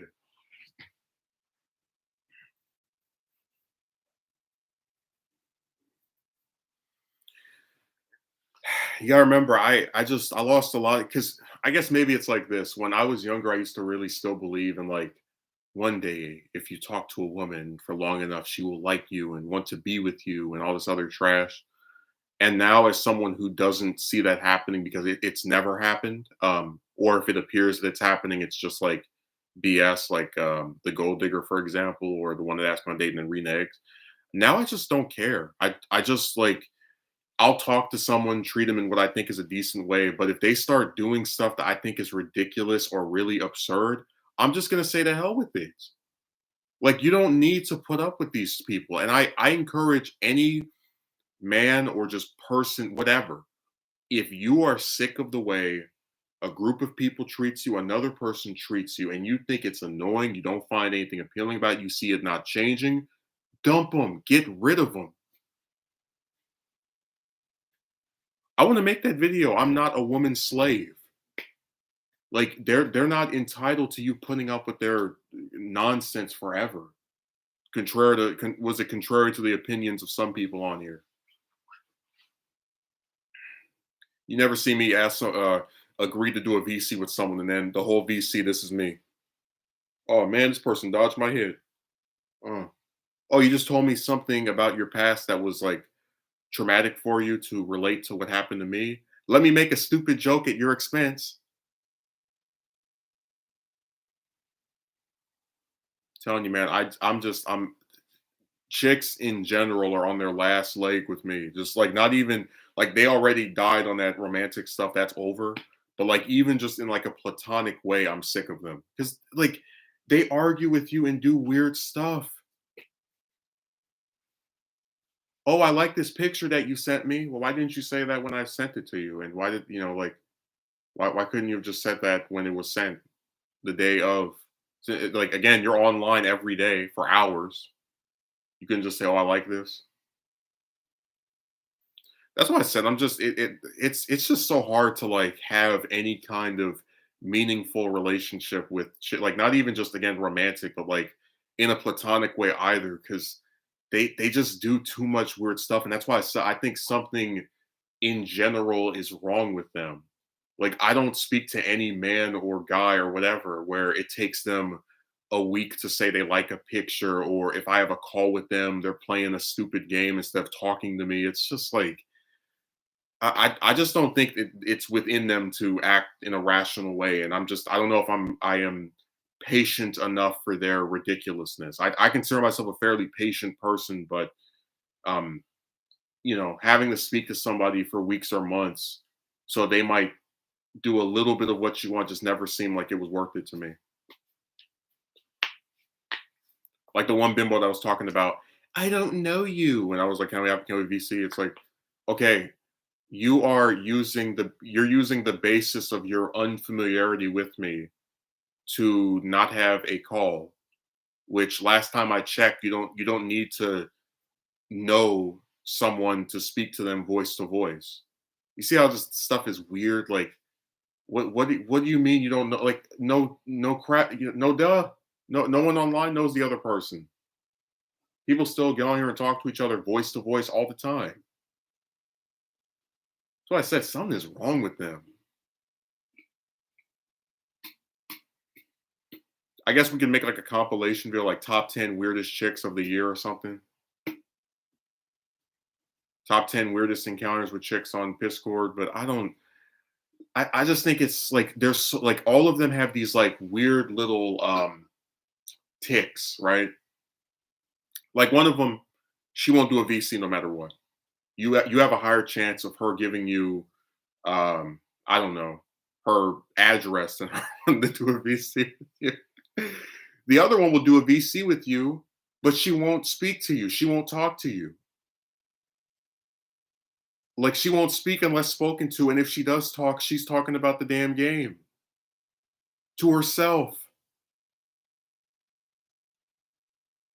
I mean, it's like no matter what you do, there's always some weird deficiency with these chicks. I swear, I don't join calls with people, and then this is me the whole time.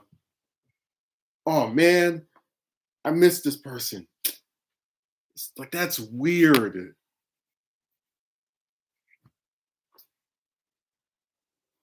And then if you heard this, if you read the stuff the other one was saying yesterday, she sounded like she was talking in like Riddler. I have learned that we are people who talk at each other instead of to each other. Like what?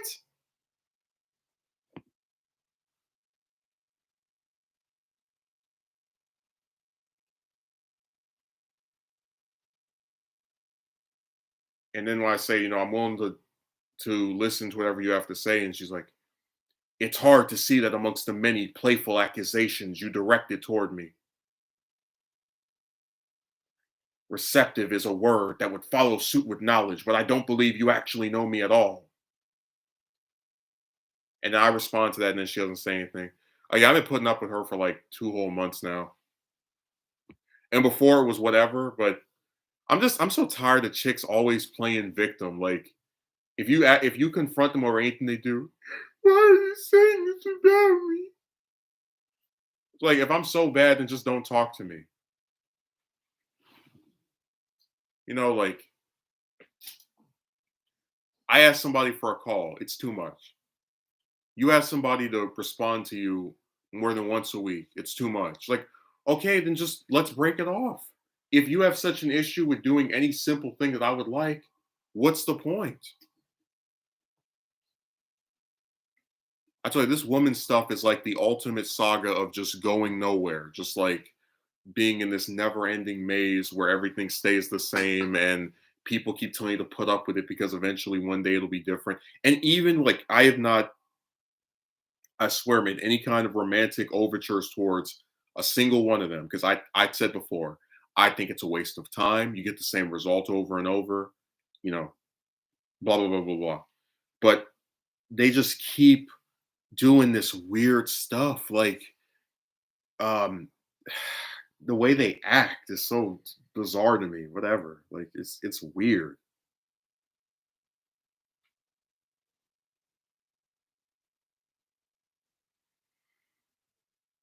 Let me see what this is.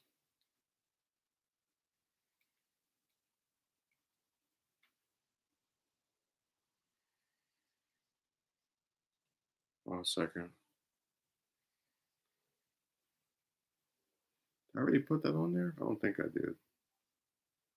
Uh,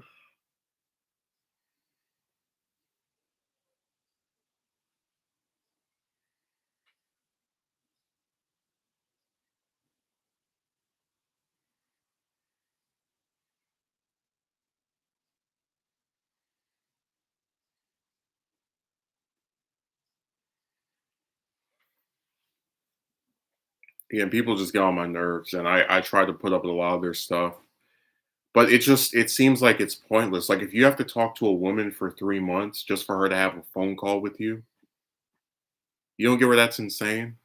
Where that's like a really ridiculous amount of time to invest in someone, and then like they still derive you of something you want, which is like these people act like when you ask for a call, you're asking for them to strip down for you. It's just a call. What the like I don't understand why something as simple as this they make it into this like very difficult thing that they can't do. And then she's gonna talk about maybe eventually, like, yeah, I've heard that trash before. We talked before about how like them saying maybe they'll eventually come around to doing something is code for them not actually ever planning on doing it, but trying to leave the door open as an incentive for you to keep speaking to them. Just like the woman who agreed to marry me and then like reneged and was like, maybe I'll change my mind if we keep speaking and I'll consider reversing. Like it's the same crap where it's a person who is like not receptive to what you want to do and they know that like that's something that pisses you off, so they try to pretend, oh maybe I'll change my mind, maybe I'll like you back at some point eventually, someday, you know. It's a slick little move they have, little trick. And somebody can say you're cynical. I don't care. I've seen them do this multiple times. That's why I brought up the other example. Except this isn't even as extreme as that. This is just having a call and she won't do it. It's talking about maybe eventually I'll change. And then, she's like accusing you of making accusations towards her and not knowing me at all and being an acquaintance who talks at me instead of talks to me. It's like, what do you want? I'm just the guy on the internet. You won't even let me hear your damn voice. Jesus Christ. All of this towards a person that you just talk to on an app. You just write stuff to. What do you expect? You think they're going to know you?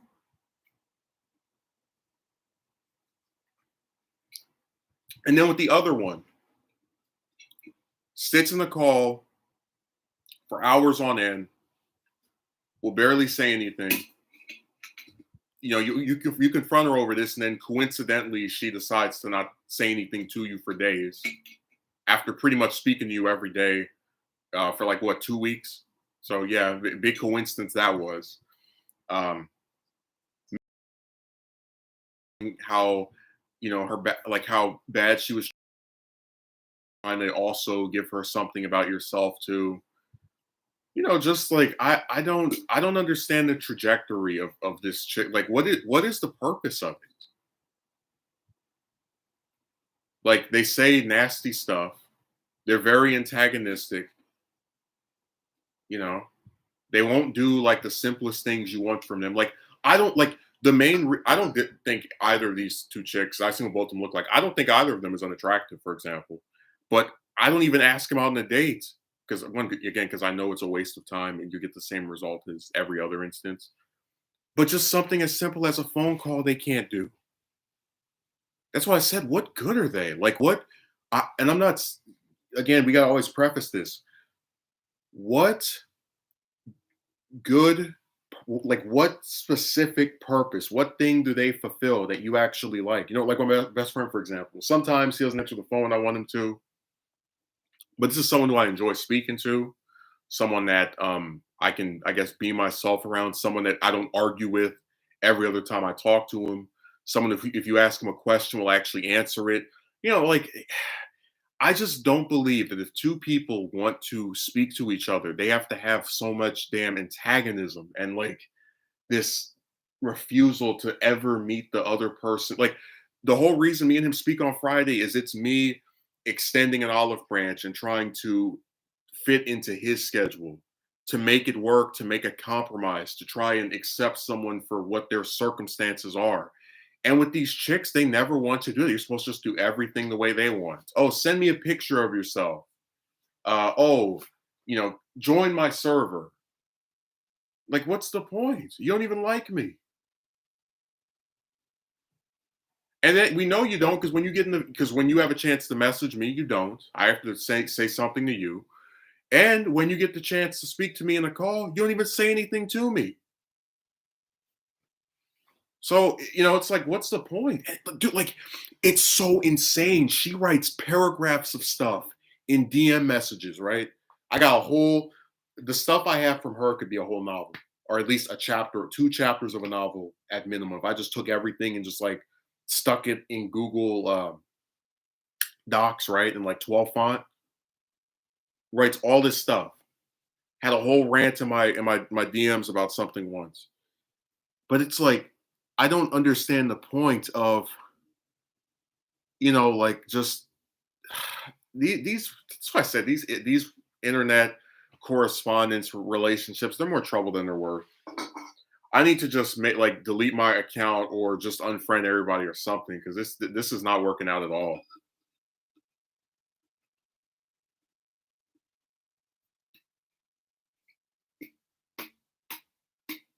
That's why I said I just don't think that the stuff with chicks has enough benefits to like all the stuff you have to put up with. And again, if other people want to do that, that's their prerogative. I understand, right? Like where it would appeal to you to try and talk to them, but they're just even when it's platonic, they do weird stuff that's like really off-putting and you know that like the main reason you're tolerating it is because of your I guess desperation. Like when I put up the recording and you heard the chick calling me dummy and all this, so it's like, yeah, you're only putting up with this because you can't get someone that actually respects you, to not call you this type of stuff, to speak to you in a sexual way. So when men are desperate, they put up a lot of ridiculous stuff from chicks.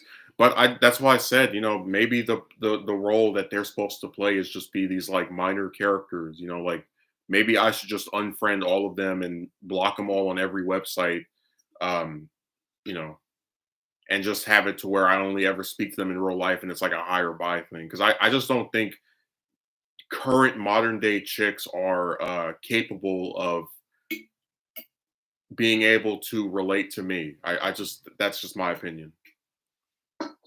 Too many times the way they act and the things they say, I just don't think it works. And a lot of the times it's because they're just not trying to make it work. They don't compromise. They don't try to appeal to you. It's always you bending over backwards to satisfy their ridiculous behinds.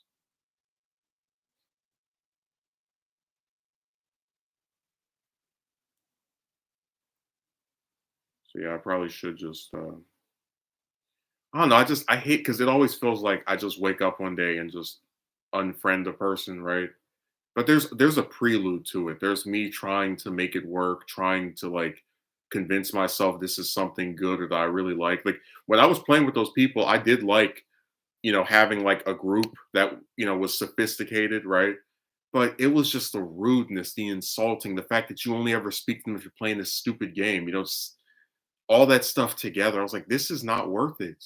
I'd rather play by myself than be insulted by people on the internet. I don't think so little of me that I feel I have to put up with that in order to have a group to play with.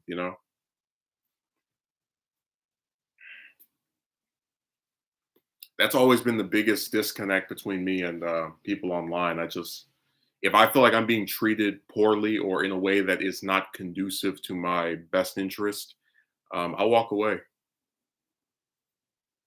I can't tolerate the just the nastiness. And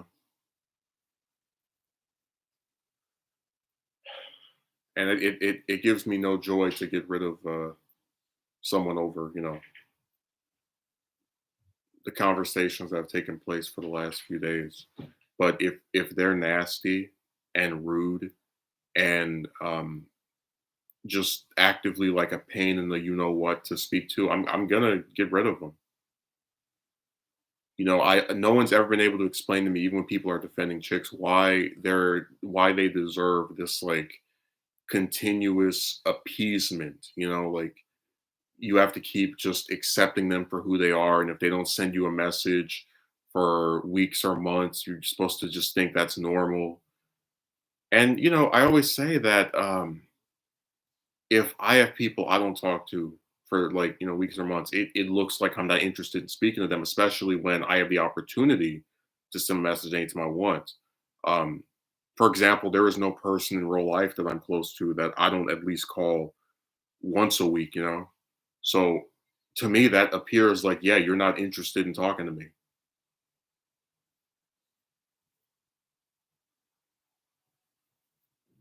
So maybe this one will unfriend me by herself. Maybe she'll send me another message.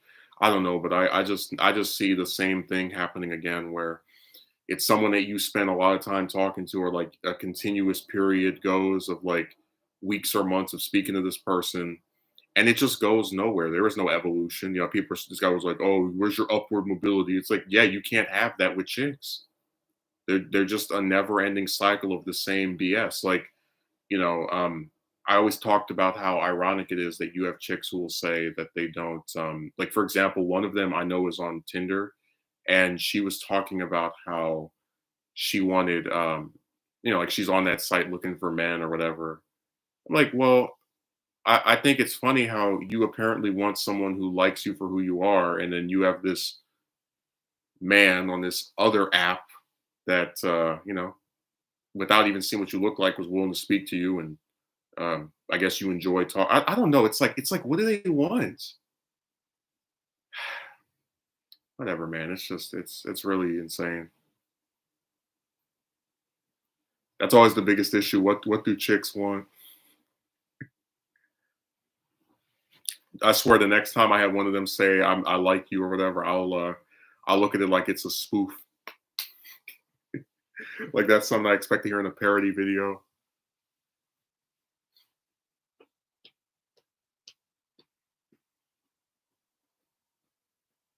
That's the biggest issue with chicks. They always think that everybody wants them. And like, the thing is with me, I always try to explain it open to doing it with a lot of the ones I speak to, like I guess becoming romantically involved with different ones. But I don't make any more attempts at starting anything because I know it's a waste of time. I know that it's the same result no matter what way you spend it. I know that they have a lot of contradictory feelings and emotions and ways of acting in comparison with what they say, to where it just doesn't seem like something that would be beneficial for me to participate in if I know that I'm going to keep getting the same result. Um, it's basically like if someone were to say, "Oh, I'm interested in you," and it's like one of these people I speak, for example, I would 99% of the time say, like be receptive to it. But as far as me like making serious, like it's just it's not worth it. Because and this is an unfortunate reality I had to admit to myself. The woman I speak to now, or in a week or a year, might look like she's great and perfect and so amazing, and you really like her. But ask yourself, how many times has that happened before where there was some chick that you were at least very interested in or liked to some great extent? I wouldn't say you loved them because you didn't, know them outside of when you spoke to them a couple of times. But it's like you had plenty of chicks you were interested in that you liked at least enough to go on a date with, and then it never happened, not because you changed your mind, because they have standards that you can't live up to. So it's always going to be the same thing. I wouldn't be surprised if by this time next year there's two more chicks that I'm speaking to that appear so interesting, and I'm very receptive to go on a date with them. They ask me out and then nothing happens, because that's what happened last year. This is around the same time when I was talking to the two chicks that had boyfriends, and like I remember one of them I even did a video about, like around the same time, where she was I think I blocked her, and then like I tried to reconcile with her and she just thumbed her nose at me. So that's just how chicks are. They always appear like interesting, or like you like one of them, but there's no purpose in liking them in a romantic way because it never goes anywhere, since they don't want that to happen. Right now, either of those broads could say, "Hey, uh, I like you. Want to go on a date?" I would say yes in a heartbeat. But they would never do that because they don't ever have to approach anyone, and you asking them out exists as material just to fill their ego. Again, I'm down for anything, but I am not optimistic about something that I have no reason to be excited for. Especially when we've seen the ridiculousness of chicks reach new heights. I mean, we've seen chicks that can't even have a phone call with somebody, and you want to talk about going on a date and having one of them ask you out and try to I mean, like, what a joke, like if they can't even do a phone call, you want me to believe in the competence of them to see a man for who he is and appreciate him and want to be like, what, I don't see it. That's why I said I think, in a hypothetical, let's say if I were more famous or more well known, if you had a woman that was interested in me, it would just be because of like something I own or have, that she's trying to benefit off of. And that's unfortunately a direct result of this idea that you have to do something of great noteworthiness, or, people talking about like having status. Like, this is stuff that directly leads into gold digger territory. If I own $1 million and a woman tries to go on a date with me, I'm gonna think she's a gold digger unless she's, some actress who then people would just say, "Oh, she's so pretty and she's so famous, so she's out of your league anyway." So like, it's just like tit for tat. No matter what you do, there's like no reason to think the person's actually gonna like you for who you are.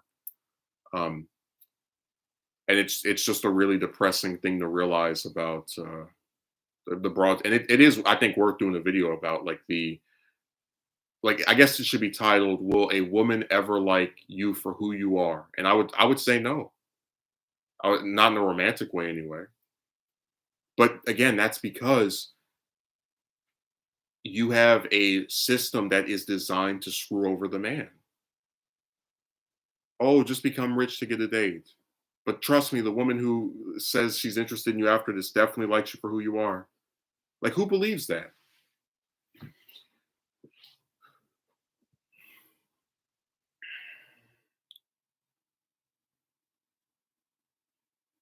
Yeah, I don't see it. I believe, and again, this is definitely worth doing a video about, an edited video. I think at most we'll have a couple of them who come, like if I, especially if I got like more subs or was more well known, who come and like say, "Oh, I find you interesting. I want to talk to you," and then it never goes anywhere because when they ask you on a date, or or rather, I should say, when you ask them on a date, they'll say, I just want to be friends." Blah blah blah blah blah blah. Right? Um, it's designed to never go anywhere. It's just a continuous waste of your time, and I'd rather do things that I actually enjoy, right, than just keep because I accepted that this is what they are. You know, it's just sad that we have to keep like playing this false hope game.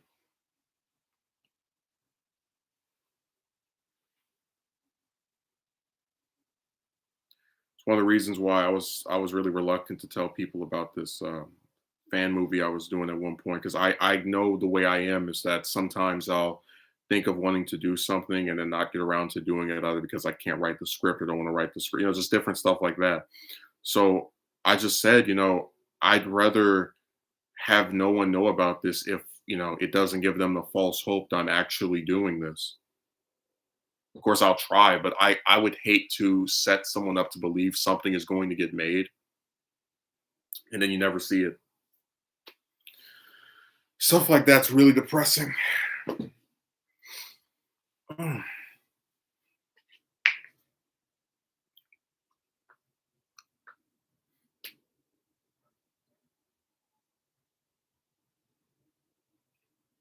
Yeah, it really sucks.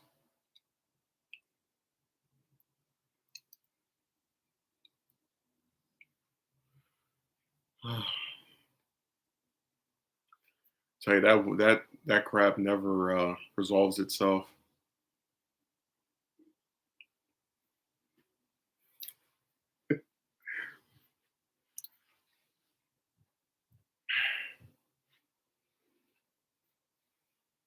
I just wish people would like relax. Like you're not allowed to not stop talking to chicks. You must speak to them forever.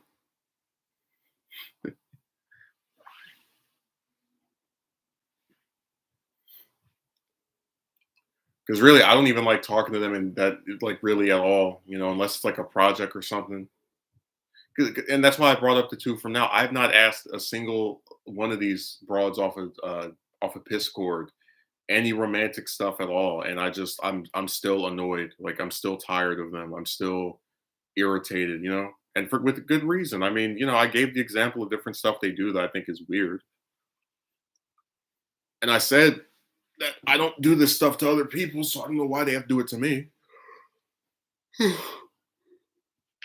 But it's funny because, like, and I said this before, you never see any of them capitulate to you. You never have any chick that goes up and says, "Oh, you know what? I understand that you have this hard situation, but I want to be there for you because I find you to be very interesting, and I think we have a connection. Oh, I know that you want me to speak when we have calls, and sometimes I feel a little nervous, but I'll try to talk more." And you never see that. It's you going above and beyond to appeal to them and them having to do nothing to appeal to you because the triangle is supposed to be enough according to people online. So it's really sad because you get this uneven situation and people are surprised you don't want to put up with them anymore.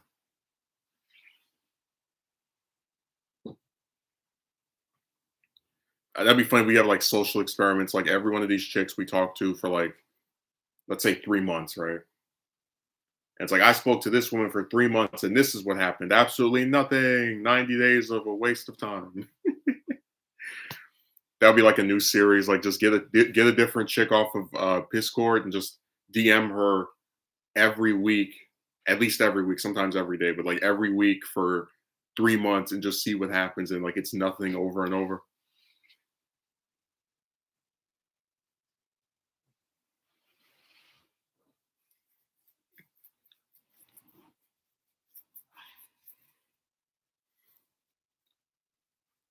But yeah, I can't wait to keep talking to these two broads that it's going nowhere with. What great fun that'll be for me. And then if you complain, they're like, "Well, you should go find someone that's actually interested in you." It's like, well, what does that even mean? Like, that interested in speaking to you because you don't know if they like you or not. Some of these bastards could talk to you for 2 years and they still wouldn't like you romantically. So, I don't see a purpose to it. But anyways, thanks for showing up, Akatsuki Merchant, whoever the other person was. I'll stream again on Monday.